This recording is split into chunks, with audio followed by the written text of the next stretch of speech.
Olá, meus irmãos, bem-vindos ao canal Mistério e Palavra do Senhor. Vamos dar continuidade ao estudo da Bíblia, os 6 últimos capítulos do livro de Isaías, né? Vocês vão perceber no capítulo 61 logo uma esperança messiânica, um capítulo com esperança, com alegria, né? O Espírito soberano, Espírito Santo, né? O soberano, o Senhor está sobre mim, porque o Senhor ungiu-me para levar as boas notícias aos pobres, enviou-me para cuidar dos que estão com o coração quebrantado, anunciar a liberdade aos cativos e a libertação das trevas aos prisioneiros, para proclamar o ano da bondade do Senhor e o dia da vingança do nosso Deus, para consolar todos que andam tristes, dar a todos que choram em Sião uma bela coroa em vez de cinza, o óleo da alegria em vez de pranto, um manto de louvor em vez de um espírito deprimido. Eles serão chamados cavalo de justiça, plantio do Senhor, para a manifestação da sua glória. Então vocês podem dividir esse pedaço que eu li aqui, do versículo 1 ao versículo 3, em 2 pedaços. O último pedaço está falando da restauração de Israel, né? Do consolo de Israel após a libertação do povo do exílio babilônico. E os primeiros versículos, versículo 1 até o versículo 2, o Espírito soberano do Senhor está sobre mim, e está falando de quem? Está falando de Jesus.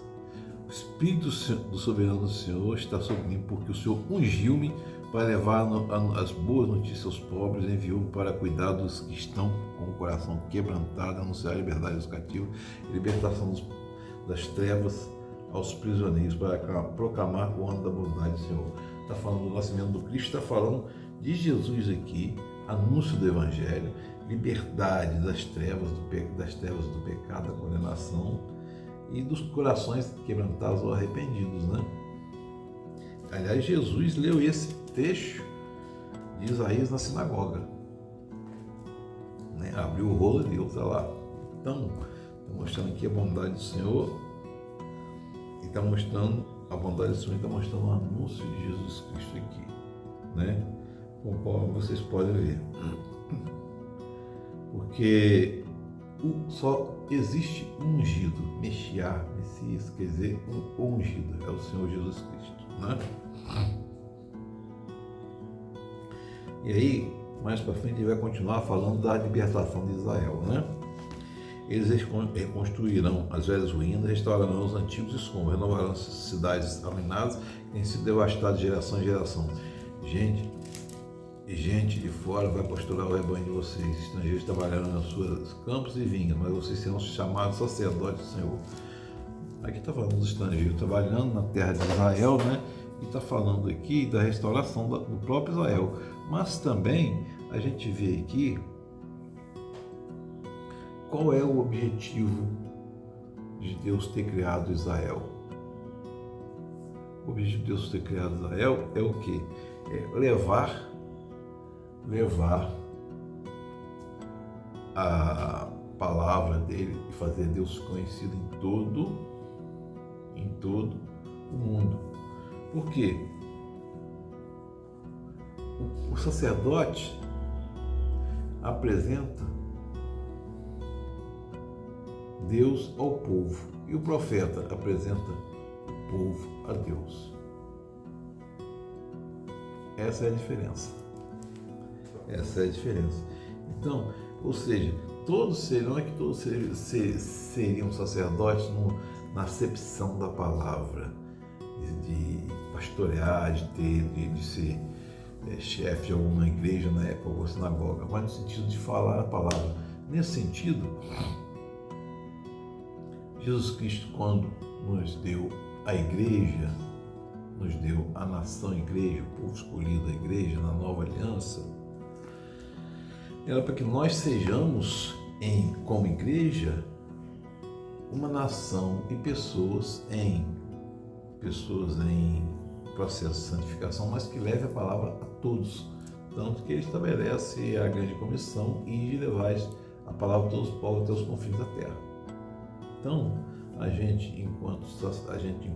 entre aspas, aqui, sacerdote, porque não existe mais sacerdote, porque não tem tempo.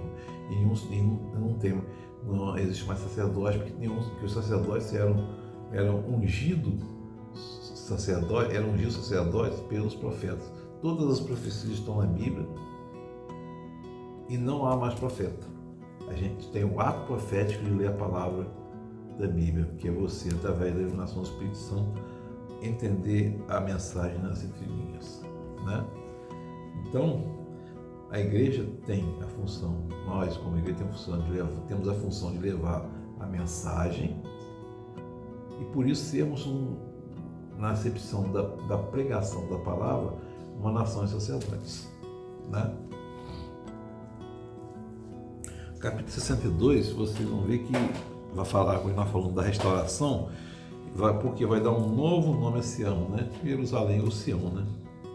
Por amor de Sião eu não sossegarei, por amor de Jerusalém não descansarei. Não é que o Senhor esteja cansado, isso é uma palavra, né?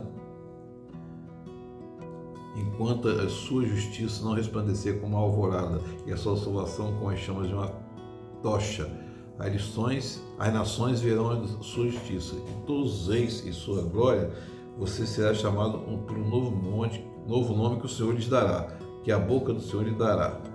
Não mais a chamarão de cidade abandonada, nem desamparada a sua terra. Você será chamada de Efzibá, e sua terra Beulá, pois o Senhor terá prazer em você. Meu irmão, minha irmã, e aqui, Efzibá, meu irmão, minha irmã, é o nome também da esposa do rei Ezequias. Interessante, né? E aí ele está associando aqui a nação ao casamento. Ou seja, estabelece que o casamento é relacionamento, não é? Estabelece o relacionamento entre Deus e seu povo aqui, né? Entre o Senhor e o Israel restaurado. E aí, Beluá é outra palavra para casada em hebraico. Então, ou seja, a gente está estabelecendo um relacionamento, restabelecendo um relacionamento e retirando a carta de divórcio, como mandou para o exílio babilônico, né? Como foi falado lá atrás. Moisés deu carta de divórcio no sentido de Deus também cumpriu a própria palavra dele aqui, interessante a gente observar, né? Quando deu carta de divórcio, retirou a carta de divórcio, estabeleceu uma aliança ali, né? Estabeleceu uma aliança ali e instituiu o relacionamento como se fosse um casamento. Isso tudo, na verdade, tem um único propósito: ensinar a nação, preparar a nação e para o advento do Cristo, a vinda de Jesus. Está lá quando você vê João Batista, e quando você vê, fala João Batista: aplanai as minhas veredas, preparai um povo bem disposto, né? Coração arrependido. Preparação, né? Que na verdade isso aqui é uma preparação, né? E vem dizendo: o Senhor proclamou aos confins da terra, digam à cidade de Sião, vejam, o seu Salvador vem, ele veja, ele traz a sua recompensa. E é interessante da gente observar isso, traz a sua recompensa, da gente observar, porque será um povo santo, não será mais um povo abandonado. O seu Salvador vem, está falando de Jesus, o Messias vem. O meu Salvador, como diz lá em Jó, certamente o meu Salvador se levantará. Não percam a esperança de forma nenhuma. Esperem não num anseio que você não tenha certeza que irá se cumprir, mas não é um sonho. Espere na certeza de que irá se cumprir, o seu Salvador virá. Porque, na verdade, o nosso caminho aqui é sempre olhando para frente, esperando o Salvador Jesus Cristo, a volta dele, estabelecendo paz definitivamente na terra e reconstruindo todo o cosmos, né? O capítulo 63 fala também da vingança e da redenção. Quem é aquele que vem de Edom, que vem de Bosra? E aqui, meu irmão, minha irmã, é interessante que Edom vai simbolizar um mundo em guerra que odeia Deus, né? Quem é aquele que no manto de esplendor avança passo largo na grandeza de sua força? Sou eu que falo com retidão, poderoso para salvar. E aqui Deus falando, né? Está entre aspas, inclusive, aqui, se vocês observarem, está entre aspas, Deus falando. Porque tuas roupas estão vermelhas como as de quem pisa uva no lagar. Sozinho pisei as uvas no lagar da nação, ninguém esteve comigo. Está dizendo da criação, né? Pois o dia da vingança estava no meu coração e chegou o ano da minha redenção. E aí, vocês vão perceber, a partir do versículo 7 desse capítulo, uma oração, né, em louvor. Falarei com bondade do Senhor, dos seus gloriosos feitos. Aqui é o profeta falando. Dos seus gloriosos feitos, por tudo que o Senhor fez por nós, sim, de quanto bem Ele fez a nação de Israel, conforme sua compaixão e sua grande bondade. Bondade, realmente. Manda o povo para o exílio e depois restaura o povo, pela misericórdia do Senhor. O exílio, então, foi um aprendizado, um castigo, mas é um aprendizado, não é um castigo vazio. Em toda a aflição do seu povo, ele também se afligiu, e o anjo da sua presença os salvou. E aí que, meu irmão, está falando da misericórdia, a presença do Senhor diminui a aflição e salva, né? O capítulo 64 é quase que um complemento do capítulo 63. Se rompesse os céus e descesse, os montes tremeriam diante de ti. Falando como se fosse uma cortina. Se abrisse a cortina, né? Referindo lá ao tabernáculo, ao templo, né? Se abrisse a cortina, o Santíssimo, né? O Santíssimo, Santo dos Santos, né? Se descesses, os montes tremeriam diante de ti. Não há ninguém que clame pelo teu nome, que se anime a pegar-se a ti, pois escondeste de nós o teu rosto e nos deixaste perecer por causa da nossa iniquidade. Está confessando aqui, né? Contudo, Senhor, tu és nosso Pai, nós somos o barro e tu és o oleiro. Todos nós somos obra das tuas mãos, a força criadora de Deus e da humanidade, né? Não tem dúvidas a esse respeito. Deus é o criador da humanidade. O capítulo 65 fala também de juízo e salvação. Fiz-me acessível aos que não perguntavam por mim. Fui achado pelos que não me procuravam. Uma nação que não clamava pelo meu nome, eu disse, eis-me aqui, eis-me aqui. O tempo todo estendi as mãos a um povo obstinado e que anda por um caminho que não é bom, seguindo suas inclinações.